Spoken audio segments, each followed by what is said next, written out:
Hammaga salom. Bu videoda Istanbuldagi uchak parkni ko'rib chiqamiz. U Istanbul markazidan uzoqroqda joylashgan. Kirib kelish bilan bizni ekspluatatsiyadan chiqarilgan va qayta jihozlangan Airbus 340 samolyoti kutib oladi. Bu yer 2 qavatdan iborat. Birinchi ostki qavatda aviatsiya jihozlari, sistemalari va uchuvchiga kerakli bo'ladigan jihozlar bilan tanishib, ko'rinishini ko'rsangiz bo'ladi.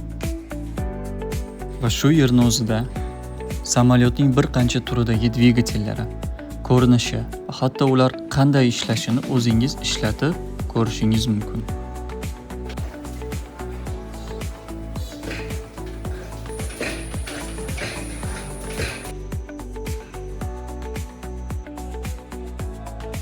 Ikkinchi qavatda, ya'ni samolyotning ichida xalqaro aviatsiya va turk aviatsiyasi tarixi bilan tanishsangiz bo'ladi.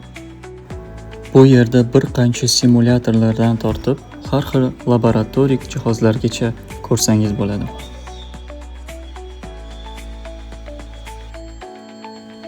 Shulardan biri Venturi trubkasi yoki naychasi. Bunda suyuqlik yoki gaz oqimini o'zgarishini va tezligini o'lchash mumkin. Bu esa aerodinamik truba. Sharcha o'z yo'nalishini o'zgartirishi orqali ko'rsatib berilgan. Qanotning aerodinamik profili sabab havo o'tayotganda qanot ostidagi bosim yuqori bo'ladi va shu sabab shar tepaga, ya'ni bosim past joyga bosim uni ko'taraveradi. Undan so'ng bir qancha vertolyot, dron va samolyotlarning modellarini oson qilib qo'yilgan simulyator orqali boshqarib ko'rishingiz mumkin.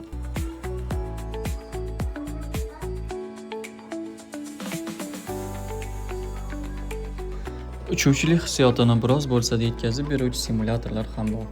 Bundan tashqari bir qancha samolyotga, aviatsiyaga tegishli jihozlarni ham ko'rib, o'rgansa bo'ladi. Agar aviatsiyaga qiziqsangiz va Istanbulga yo'lingiz tushganda kelib ko'rishga arzigulik bir yer.